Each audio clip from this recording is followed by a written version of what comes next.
नीच राशि के ग्रह, जैसे ही आपको ये सुनने में आता है कि आपकी कुंडली में कोई ग्रह नीच राशि का है तो मन में एक अनजाना सा भय उत्पन्न हो जाता है। सही कह रहा हूं ना मैं? लेकिन मैं आपको नीच राशि का ग्रह होने पर कुछ ऐसी स्थितियों से आज अवगत कराऊंगा जो किसी जातक को अति निर्धनता की दशाओं से उठाकर राजा तुल्य बना सकती है। नमस्कार दोस्तों, मैं यश कुमार उपस्थित हूं आपके समक्ष आज एक और ज्योतिष विवेचना के लिए। ज्योतिष विवेचना एक ऐसे विषय की जिसकी वजह से बहुत सारे ऐसे जातक जातिका, उनके परिवार वाले जो ज्योतिष में विश्वास रखते हैं, जो ज्योतिष के आधार पर अपने जीवन के निर्णय लिया करते हैं, बहुत परेशान होते हैं। और वह दशा है किसी की कुंडली में नीच राशि के ग्रह का होना।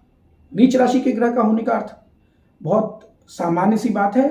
कुंडली या ज्योतिष विज्ञान के बारे में बहुत सामान्य समझ रखने वाले लोग भी यह जानते हैं कि ग्रह कुछ राशियों के स्वामी होते हैं, कुछ राशियों में उच्च राशि के होते हैं और कुछ राशियों में नीच राशि के होते हैं।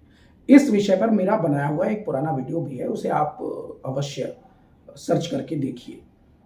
उदाहरण के तौर पे आपको मैं बताता हूं, जैसे सूर्य मेष राशि में उच्च राशि के होते हैं, सिंह राशि इनकी अपनी राशि है जिसके कि ये स्वामी है, और तुला राशि में जाने पर ये नीच राशि कहलाते हैं। जैसे कि मंगल की अपनी राशियां जो हैं वो मेष और वृश्चिक हैं, कर्क राशि के में जाने पर नीच राशि के कहलाते हैं, जबकि मकर राशि में जाने पर उच्च राशि के हो जाते हैं। सभी राशियों के बारे में उस वीडियो से आपको पता चल जाएगा, लेकिन हम अभी अपने मूल विषय पर आते हैं। अब यदि मान लीजिए कि कोई ग्रह नीच राशि में, तो जैसा कि इसका नाम स्वयं इशारा दे रहा है, यह नकारात्मक हुआ जातक के लिए। उच्च राशि में होने पर ग्रह बहुत अच्छे परिणाम देते हैं, स्वराशि के होने पर बहुत मजबूत होते हैं, अपने क्षेत्र में होते हैं और इस वजह से सकारात्मक प्रभाव देते हैं। अब आइए, यदि नीच राशि का हो गया, ग्रह नकारात्मक है, तो चाहे कोई भी लग्न हो आपका, मन में यह भय तो उत्पन्न हो ही जाएगा कि यह ग्रह आखिर मेरे जीवन में क्या बुरे परिणाम देने वाला है।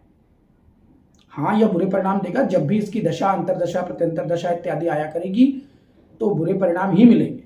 लेकिन जिस बिंदु पर हम आज चर्चा करने वाले हैं वह है नीच भंग राजयोग। नीच भंग राजयोग ऐसी दशाएं हैं जिनके बारे में शास्त्र में बहुत बहुत लिखा हुआ है और यह बहुत अच्छा है।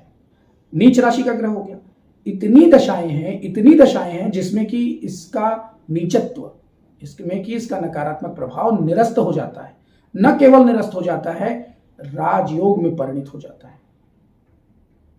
एक ही वीडियो में सभी दशाओं की चर्चा नहीं की जा सकती, लेकिन मैं फिर भी आपको कुछ बहुत सामान्य से नियम बताता हूं। यदि कोई ग्रह नीच राशि का है और उस राशि का स्वामी, जिसमें कि यह ग्रह नीच राशि का हुआ, इस ग्रह को देख ले अर्थात दृष्टि डाले, तो इस ग्रह का नीचत्व भंग हो जाता है और यह एक प्रकार से नीच भंग राजयोग कहलाता है। उदाहरण के तौर पे आपको मैं बताता हूं। मान लीजिए कि चंद्रमा कहीं पर बैठे हुए हैं और नीच राशि में गए। चंद्रमा की नीच राशि कौन सी होती है? चंद्रमा की नीच राशि होती है वृश्चिक राशि। ठीक, तो वृश्चिक राशि में जाने पर जो चंद्रमा नीच राशि के हैं, वृश्चिक राशि का स्वामी आप पता कीजिए तो आप देखेंगे कि मंगल, वृश्चिक राशि का स्वामित्व और मेष राशि का स्वामित्व मंगल के पास। अब मंगल यदि इस पर दृष्टि डाल दे, इस चंद्रमा पर जो कि नीच राशि का है, कैसे डाल सकते हैं? या तो 7 घर आगे बैठ जाएं, या तो 6 घर आगे बैठ जाएं, या इस प्रकार से अवस्थित हो कि चौथी दृष्टि पड़ती हो, तो इस चंद्रमा का यह नीच भंग राजयोग बन जाएगा। आप इस कुंडली में देख सकते हैं। यदि यह नीच भंग राजयोग बना तो जो भी परिणाम आप सोच सकते हैं चंद्रमा के नीच होने पर, वह परिणाम तो मिलेंगे चंद्रमा की दशांतर दशा आने पर, लेकिन एक ऐसी दशा का निर्माण होगा जीवन में जिसमें व्यक्ति बहुत ही निम्न अवस्था से उठकर बहुत उच्चत्व को प्राप्त करेगा, धन प्राप्त करेगा, यश प्राप्त करेगा। एक अन्य दशा आपको बताता हूं।